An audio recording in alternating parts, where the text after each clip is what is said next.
So today I'm going to be showing you what we've done to the coop and how the geese and chickens are now outside full time. So over here we have our geese. This one is Gigi. She has mostly white, some gray, and a little bit of black. And this one's Rosie. She's a little bit more skittish, but she's mostly white with just a little bit of gray. What kind of geese are they? So this one right here, Gigi, she has a loose feather, and she is a Roman tufted.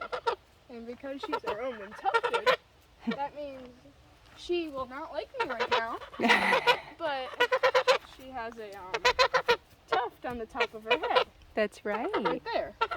Good. It's easier to tell if you put it up. Good girl, Gigi. And over here is Rosie, and she is more skittish.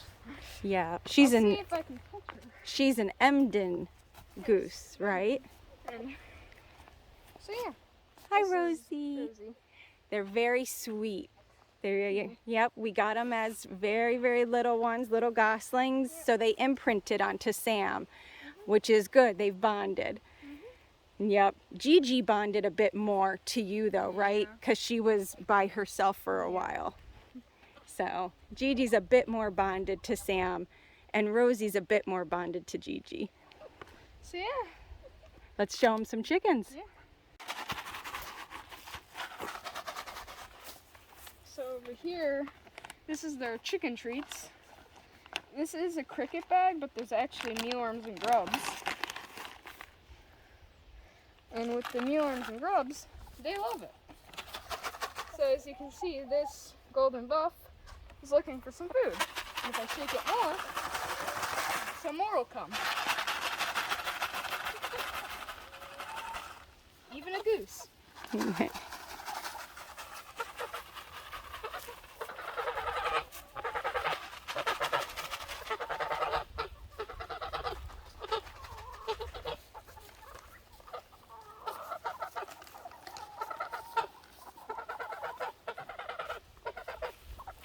And right now they're eating.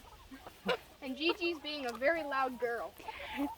Gigi tries to defend Sam from Yes. those terrible chickens. Hi there, Miss Red. And she does not want to be held today.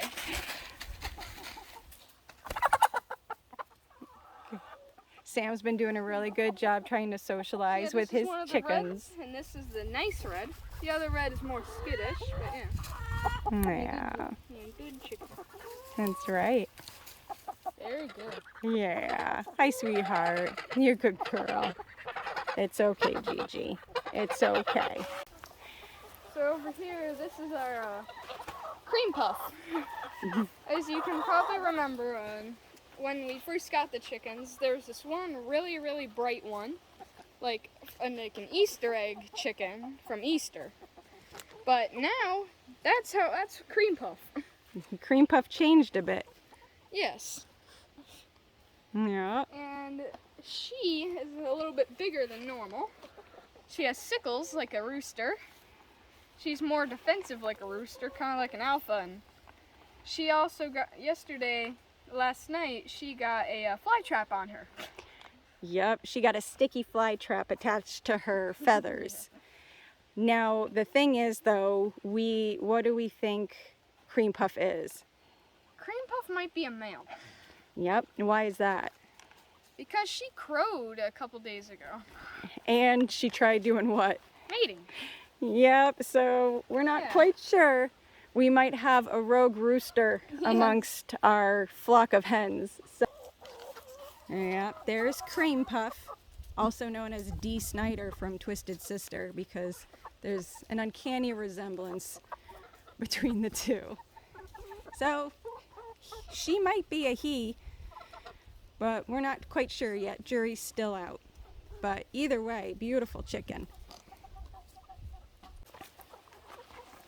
So over here we have a kind of a second coop. It's called Ford Anti-Snow. Me and Max made it about a year or two ago, and what it was supposed to do is a little bit before winter, before the first snowfall, me and Max set a little quest on cover this whole like area with needles so no snow could get in. We failed that. But a year later, we found out now that the chickens are here, they love it because there's tons of bugs in there. It's covered in needles. There's like a nice nesting spot here. They got multiple roosts made out of wood and they get everywhere to go. It's like chicken heaven. It's like a little chicken clubhouse. Yeah. Yep, they go in there and they hang out. And me and Max don't use it anymore because it's too small now, and second, it's just riddled with poison ivy and just stuff we don't want. And lots of bugs that the chickens can now enjoy. And what I've been doing is I've been trying to rake up needles. And what the needles will do is I'll rake up a couple, I'll do this, and I'll fill some holes in with some needles. And it will help the chickens from hawks and stuff like that. Ah, the chickens can hide out in their fort and they're protected from aerial predators. So yeah. I think the chickens give it 2 thumbs up. You like your accommodation there, ladies? Yeah. Awesome. So over here, this is our coop. We've shown you this before, but we've made some changes. First, this is a double door. You have, normally, what you could do is you could do this, where it's just one door, but when we don't want them really free ranging, but we want air to go in there so it doesn't get so they don't get into a chicken fry. So they don't get too hot, right? Yeah. Chickens need good air ventilation in their coop. So this is here. We have some wire mesh so they don't get out, and there's a nice flow in the air. And if we go in, over here, we can lock it open, so it's open with a little lock here. You got a little latch. You can just hook it on.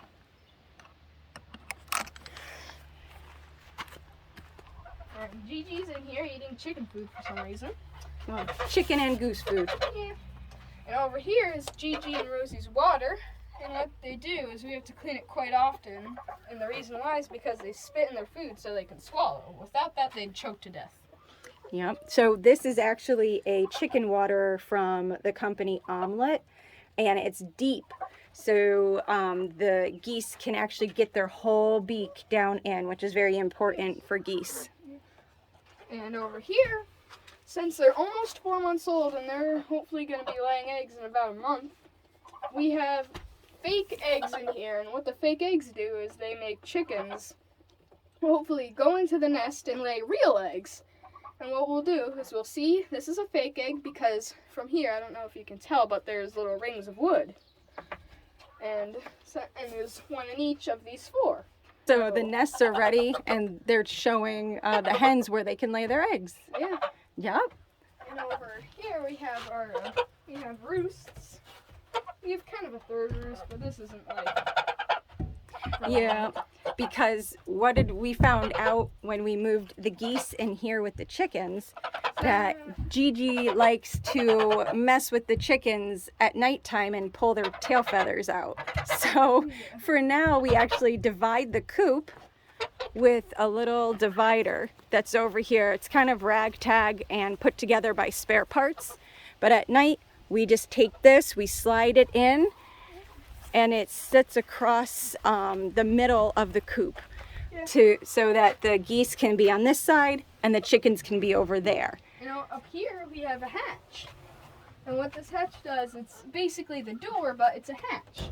And when we go outside, there's a part where you can make it go down and up.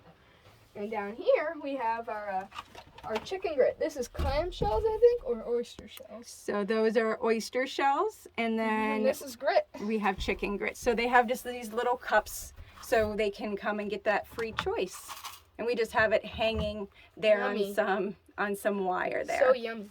Over here we have our feeder, and right here with the feeder is you shake it every once in a while because it doesn't always go down, but it works really well because it's got a bunch of space. You don't have to refill it every day. Refill it like every other day, something like that. And we had it hang up since the chickens are getting taller. So yeah. Yep. And then we got solar lights. Yes. So at night we can have them on a timer.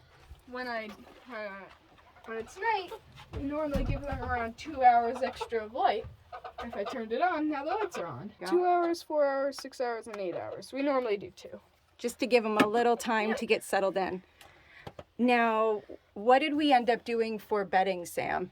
So down here, as you can tell, it's not straw, it's actually sand.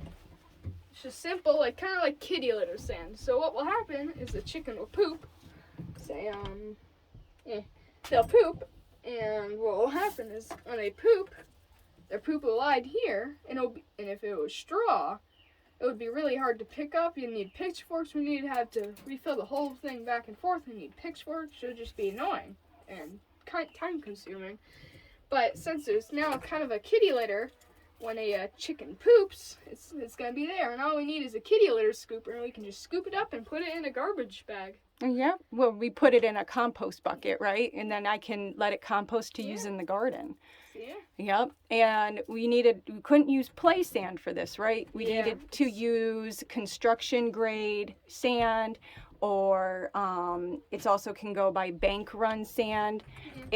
Or concrete sand, because play sand has silica in it and other stuff that is actually very unhealthy for chickens.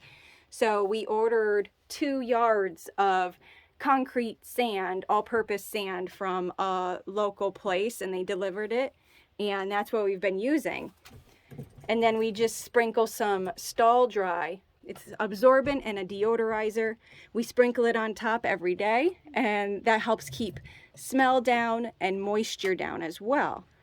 So every day we come in with our kitty litter scoop and our little rake, and it's super easy to clean. And over here we have so we heard that vanilla scents deter flies for some reason, and it smells good and it deters flies. There's one in the run, there's one here, and there's one on the door, you can see. Yep.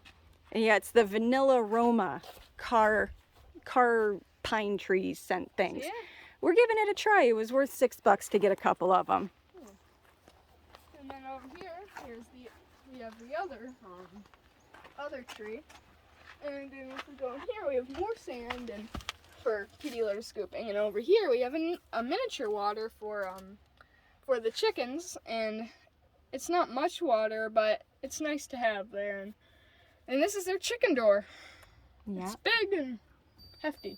Yep. It'll stop almost anything. It's the turkey size door, Yes, right? And it's kind of loud, but it only happens once a day. And it's been working quite well, too. So we've been liking that. So this is essentially their run. Yeah. You know, a little waterer here because we have other waterers around in their fenced-in area. Then if we go up, they're kind of like a watchtower area where they can kind of look out. And over here, there's their hatch. Yeah. If we take off a little rope, we can put it up and down, and we can lock it if we want over there.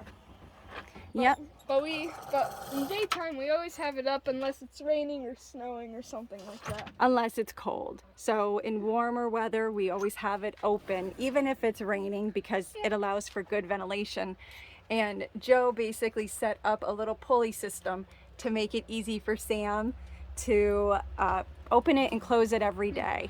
And the chickens at nighttime, before the door closes, they like to be up here and kind of just take little naps before they fall asleep. Yep, they like their little tree house. And you have your welcome to our coop sign from Tractor Supply with all the names that Sam had come up with. So everybody knows everybody's names. Yeah. And over here we have our little signs. Yep. And we have for our handprints. And then over here we have a swing. We're hoping, or like a bench swing, sort of. I don't know what it's called. And what we're hoping to do is we're hoping to take off these things for hands, and we will replace this with rubber, and it can kind of be a roost for chickens, and it kind of swings a little bit like real branches. Yeah. And then over here, this is one of the goose waterers. Just a bucket, yep. Fill it like 2-3 times a day. And we put up a good amount of fencing here so that when they aren't allowed to totally free range, they still are protected near the coop. And, you know, so if we're not home, they of course want to be outside the coop. We want to give them fresh air and some grass. in an area, so we did put up some fencing all around this area for them to give them a good area to roam when they can't get out. And this is a sprinkler, and it's just normal. Me and Max used to use it a couple years ago. And what will happen is, on a really hot day, like really hot, what we'll do is we'll hook it up to some water over here, and it'll sprinkler the area out. It'll kind of cool the chickens off, and it'll make the grass wetter. Yeah, so they might not go play in it, but it'll cool down an area and then they can walk through the wet grass. Yeah. And let's show the newest addition to our chicken area. We have more of this sand, even more here, and this is our pool. So over here we got Rosie, and Rosie likes to go a little crazy in the pool. It's not guaranteed she'll go crazy, but it's a good chance. So yeah, this is Rosie in the pool. Hey Rosie. So we set up this pool area because, you know, geese are waterfowl. They love to swim. Gigi's a little bit more prim and proper when she's in there. She just kind of cleans herself.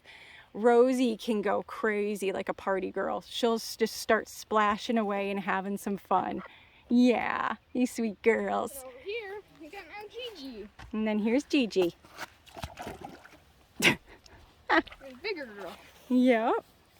So every day we do drain this. This is a doggy pool that can collapse and be put away. But every day we drain it, we rinse it and refill it. So they get clean water every day. We don't necessarily know if they have to have clean water every day, but it's not that hard to give it to them, so we just do it. Joe built that little ramp there, and we put some of that same concrete sand around to make a little bit of a bank to make it easy for them to get in and out. And the chickens really don't pay much attention to the pool. You know, we're not worried about any sort of safety concerns with the chickens. They'll go up on the sand, but they really don't pay attention to the pool. They have, I think, more activities to tend to. We got a couple fly traps over here, just kind of catching the flies on the outside. Figure they are attracted to the chicken poop, so we put it over here in the sun so we can hopefully get them over there. Yep, and Gigi and Rosie. Yeah, life is good, girls. Life is good, isn't it? Yeah, you sweet girls. Okay, so that's basically it with the chicken coop, the 40 anti-snow, and how they're now out every day. Yep, and we finally finished it, you know, the repurposed playset. Yeah, this used to be a playset, and finally, after a few months and a lot of creative brainstorming, we finally completed Sam's chicken coop. It's done. It's done. The birds are happy. It's a big success for Sprouting Paths Homestead. So thank you everyone for staying tuned, and keep an eye out because we'll be doing a video on Max's goats soon. Bye.